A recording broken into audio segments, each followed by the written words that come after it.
Netaji Subhas open university থেকে আপনারা যারা বিভিন্ন বিষয়ে এক্সাম দিয়েছেন এবং এক্সাম দেওয়ার পর কোনো পেপারে এনসি পেয়েছেন অর্থাৎ নট ক্লিয়ার পেয়েছেন কিংবা ফেল হয়েছেন, কিভাবে আপনারা সেই পেপারটি নাম্বার ট্রান্সফার করে পাস মার্ক করে নেবেন।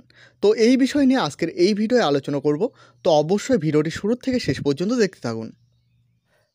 এক্ষেত্রে প্রথমে জানিয়ে রাখি, নাম্বার ট্রান্সফার শুধুমাত্র ফাইনাল ইয়ারের স্টুডেন্টরাই করতে পারবে। আপনাদের মধ্যে একাধিক ছাত্রছাত্রীর প্রশ্ন ছিল কতগুলো পেপারের মার্কস ট্রান্সফার করা যাবে বা নাম্বার ট্রান্সফার করা যাবে। এক্ষেত্রে জানিয়ে রাখি, 2 বা ততোধিক পেপারে এনসি বা নট ক্লিয়ার অর্থাৎ ফেল হয়ে থাকলে এক্ষেত্রে কিন্তু আপনারা নাম্বার ট্রান্সফার করতে পারবে না। শুধুমাত্র সমস্ত পরীক্ষা দেওয়ার পর সমস্ত পেপারে পাশ করার পর কোনো একটি পেপারে কিছু সংখ্যক নাম্বারের জন্য যদি ফেল করে থাকেন, সেক্ষেত্রে কিন্তু নাম্বার ট্রান্সফার করতে পারবে। এক্ষেত্রে জানিয়ে রাখি, কোনো একটি অনার্স পেপারে কম নাম্বারের জন্য এনসি বা ফেল মার্ক পেয়ে থাকলে সেক্ষেত্রে কিন্তু অনার্স পেপার থেকে নাম্বার ট্রান্সফার করা হবে।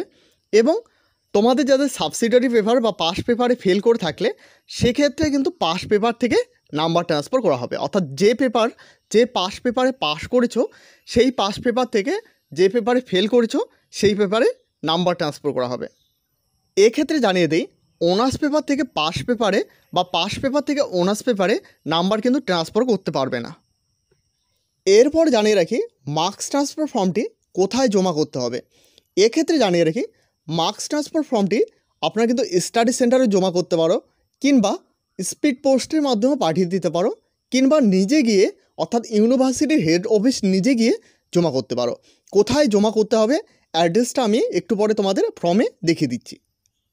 এরপর জানিয়ে রাখি, কত দিনের মধ্যে মার্কস ট্রান্সফার কিংবা নাম্বার ট্রান্সফারের জন্য আবেদন করতে হবে। তো এক্ষেত্রে পরিষ্কারভাবে জানিয়ে রাখি, রেজাল্ট প্রকাশিত হওয়ার 60 দিনের মধ্যে মার্কস ট্রান্সফার কিংবা নাম্বার ট্রান্সফারের জন্য আবেদন করতে হবে। প্রথমে জানিয়ে রেখে, এখানে কিন্তু দুটো ফর্ম রয়েছে, একটা নিউ এবং একটি ওল্ড ফর্ম রয়েছে। অবশ্যই আপনারা আপনাদের স্টাডি সেন্টারে যোগাযোগ করে নেবে যে কোন ফর্মটি নাম্বার ট্রান্সফারের ক্ষেত্রে অ্যাকসেপ্ট করা হচ্ছে। তো এখানে প্রথমে দেখতে পাচ্ছ, to the controller of examination Netaji Subhas open university 134 মেঘনা সাহা সরণি, কলকাতা 70002। অর্থাৎ এই অ্যাড্রেসে তোমাদের কিন্তু ফর্মটি জমা করতে হবে বা পাঠিয়ে দিতে হবে।